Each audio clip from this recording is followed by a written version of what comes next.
What's up, peeps? I'm a YouTuber known as Artemis Henley. Not that I'm known, but that's not the point. If you've watched my previous videos, especially this one, then you know that I'm auditioning to Juilliard this month later. In about 9 days. I'm leaving in a week. But that's okay. Anyway, for the audition, I have to prepare 4 monologues. I am going to perform at least 2 of them. I have 2 contemporary and 2 heightened, one of which is Shakespeare and one of it is in verse. If you care to know more about the roles, look it up on Juilliard's website. So my channel is for a lot, but one of those things is practicing my acting, and so that's what I'm going to do, show my monologues. So please enjoy.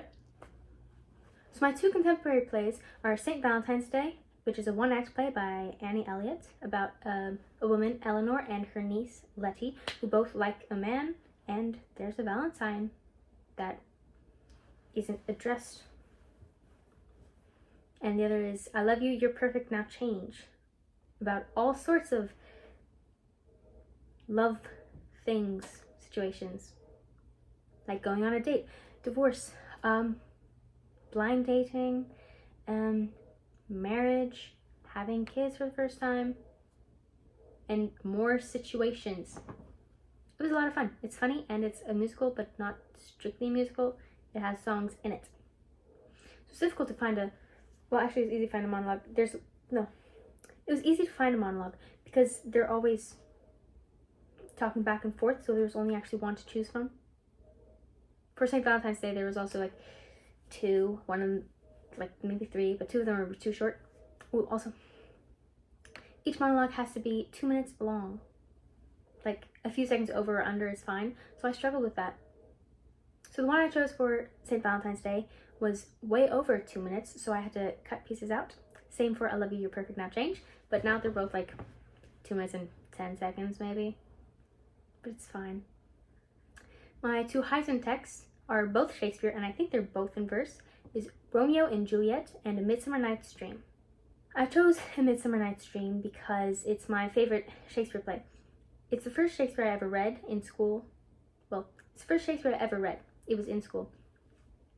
And it's funny, and it just started my love for Shakespeare. And the other one's Romeo and Juliet because I wanted to. I considered Hamlet because I've only actually read those 3, and I've recently been wanting to read more, so I will be doing that eventually after this month because I am too busy. Well, after the 26th at least. So I said I only have to perform 2. Well, I have to perform at least 2. The other 2 are for just in case they ask me to do another one, in case, because they might want to see something else. I did try to choose 4 diverse ones. I do know a lot of them are about love, but that's just like a theme in a lot of plays. The Romeo and Juliet one I feel like has love in it, but also sadness because she's saying goodbye, also a bit of madness and fear because she doesn't know what's what's waiting for her. St. Valentine's Day one is about love as well because it's the Valentine and she's saying the guy likes her. She doesn't like him, or at least she thought so, but she does actually.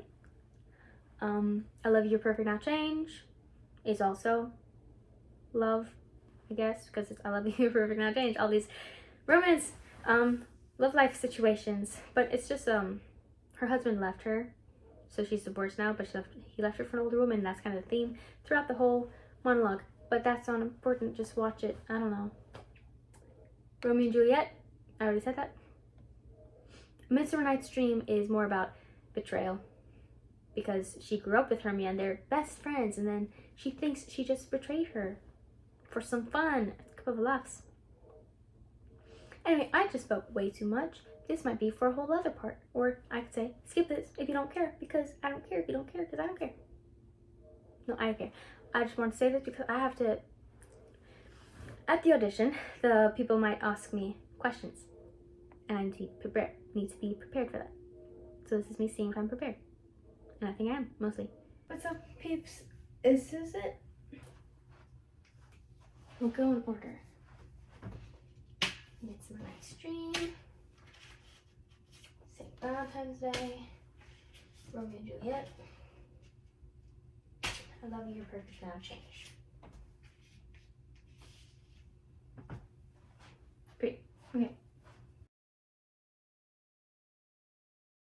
Lo, she is one of this confederacy. Now I perceive they have conjoined all three to fashion this false sport in spite of me. Injurious Hermia, most ungrateful maid, have you conspired? Have you with these contrived to bait me with this foul derision? Is all the counsel that we two have shared, the sisters' vows, the hours that we have spent when we have chid the hazy foot of time for parting us, oh, is it all forgot? All school days friendship, childhood innocence, we, Hermia, like two artificial gods, have with our needles created both one flower, both on one sampler, sitting on one cushion, both forming one song, both in one key, as if our hands, our sides, voices and minds had been incorporate. So we grew together, like to a double cherry, seeming parted but yet in union, in partition. Two lovely berries molded on one stem, with two swimming bodies and one heart. Two of the first, like coats in heraldry, due but to one and crowned with one crest. And will you, rent our ancient love asunder, to join with men in scorning your poor friend? It is not friendly. 'Tis not maidenly. Our sex as well as I may chide you for it, though I alone feel the injury.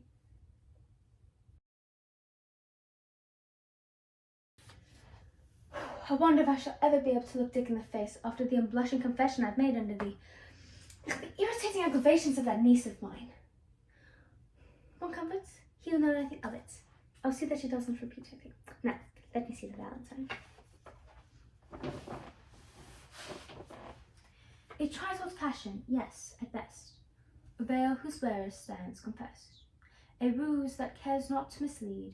A riddle he that runs may read. Can Dick have written these lines himself? Or is it rivalry, corruption, and look a poet?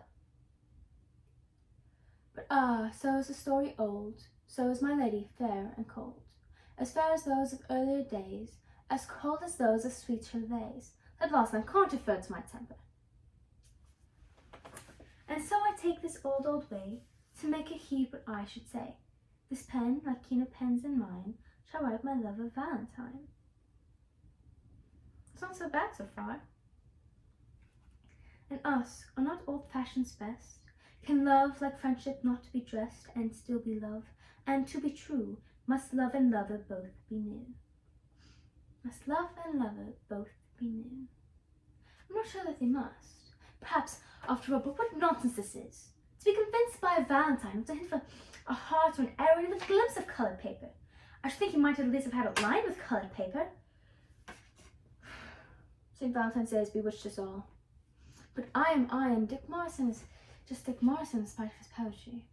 And yet, must love and lover both be new. Well, let us proceed. And thus, with other ladies mine, is trusted to St. Valentine, and will she venture when they meet, to tell him he is obsolete.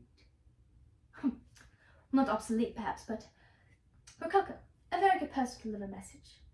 But the district telegraph is within easy reach. Still, there's something rather charming about receiving a Valentine.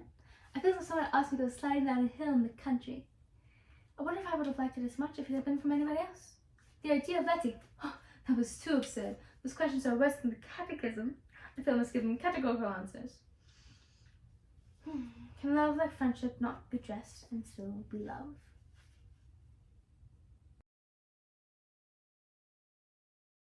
Farewell. God knows when we shall meet again. I have a faint, cold fear thrills through my veins, almost freezing up the heat of life. I'll call them back again to comfort me. Nurse! What does she do here? My dismal scene I needs must act alone. Come, Vile. What if this mixture did not work at all? Shall I be married then tomorrow morning? No. This shall forbid it. Lie thou there. What if it be a poison which the fair Setley hath ministered to have me dead, lest in this marriage he should be dishonoured because he married me before to Romeo? I fear it is. And yet methinks it should not, for he hath still been tried a holy man. How if, when I am laid into the tomb, I wake before the time that Romeo come to redeem me? There's a fearful point.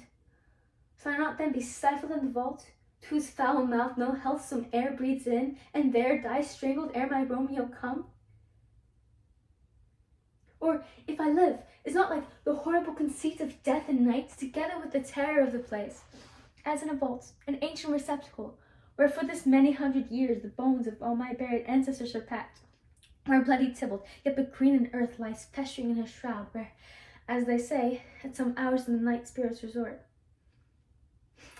Alack, is not like that I, so early waking what with loathsome smells and shrieks like mandrakes torn out of the earth, that living mortals hearing them run mad. Oh, if I wake shall I not be distraught, environed with all these hideous fears, and madly play with my forefathers' twins, and pluck the mingled Tybalt from his shroud, and in this rage, with the great kinsman's bone, as with a club, dash on my desperate brains. Look, methinks I see my cousin's ghost, seeking out Romeo that had spit his body upon a red-pierced point. Stay, Tybalt, stay! Romeo, Romeo, here's drink, and drink to thee.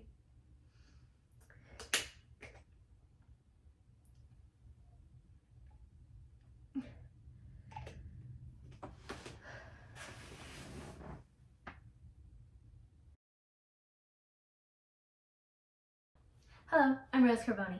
No, Ritz, that's it. Rose Ritz, yes. Carboni was my husband's name, but he's dead. Whoops. Actually, he's not really dead. We're divorced. I'd prefer to think this one is dead. Cheers me right up. Oh my gosh, did I just do that? Here I am making my very first dating video, and I'm already telling all you potential Mr. Video Men of my dreams out there that I'm divorced. Good move, Rosie. But yes, I'm divorced. I love you forever. Not divorced. But actually, can we not even talk about my divorce? It was like open heart surgery without anesthesia. My insides were ripped out, my guts on the floor, and no one bothered to save me. Well, wasn't that attractive for me to share with you, but my phone is ringing off like already. Now, about myself. I recently had to re-enter the workforce as a telemarketer. Basically, I call people up, try to sell them something, and they hang up on me. It's very fulfilling. Oh, and I just enrolled in a magic class at the high school adult school, so either magic or step aerobics, and quite frankly, magic seemed less exhausting. To be even more frank, I thought it would be more like a place to meet men. Unfortunately, the class consists entirely of 7 divorced women, all hoping to meet men, learning to pull a coin from a child's ear, while next door 25 single men do step aerobics. At least I'm back in the game. Oh, almost forgot, I've got children. Well, isn't that attractive? So, Mr. Video Man, I hope you don't hate children, though I do. Oh, I don't hate my children, of course. I had the concept of having to raise children all by yourself after your dead husband walks out on your 40th birthday.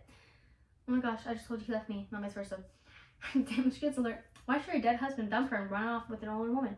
That's right. He had a midlife crisis, and he didn't even have the decency to leave someone young, pretty, and firm, looking for a size 18 with a grandchild and a bad hip. Now you're really wondering what's wrong with Rose Ritz. You know what? I don't care. Because after 15 years of waking up next to the same balding lump of deadwood, Rose Ritz is ready and in control and has to help the car 3 times to throw up on the way to this humiliating video dating session. Just 1,000 chance to meet a decent guy who won't be alone for the rest of her life because her dead husband left her for a limping grandmother. No warning. I loved Small Martin. And he left. And then it stopped. My life. For 3 days, I laid in bed and just stopped. And somehow, here I am. On the 6-month anniversary of the collapse of my life, I got myself here to make the very first dating video of Rose Ritz. So choose me, Mr. Video Man, please. Okay, see, my biggest problem with this is that I don't know how to end it. Like, I know the following thing. But I know, like, in movies and shows, whatever, people always go, scene, when they're done. Or just, and scene. But I've never actually seen someone do that, so I don't know how I'm supposed to end these things. Oh well. If anyone can help, please help. I'm very nervous for this.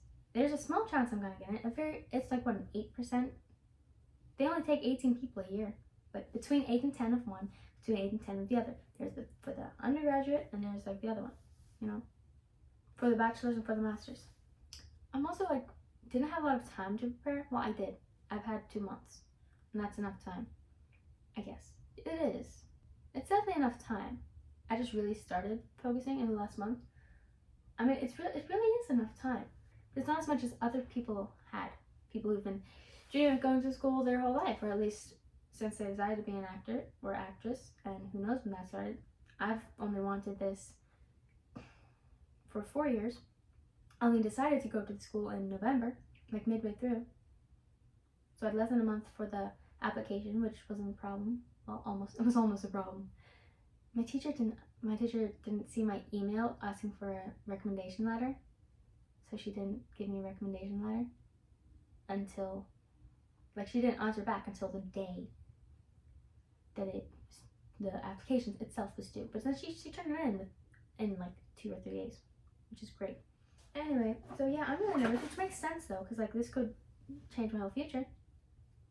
Thank you for watching. I hope you all enjoyed that, and please, I'm open to any constructive criticism at all.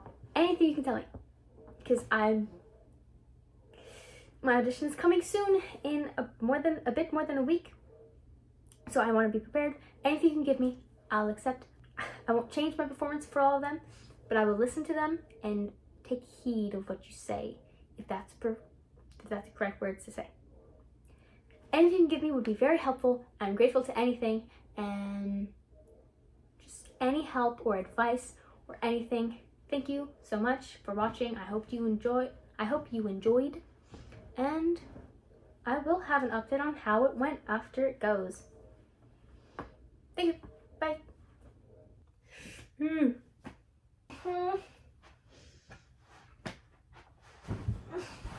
Yeah.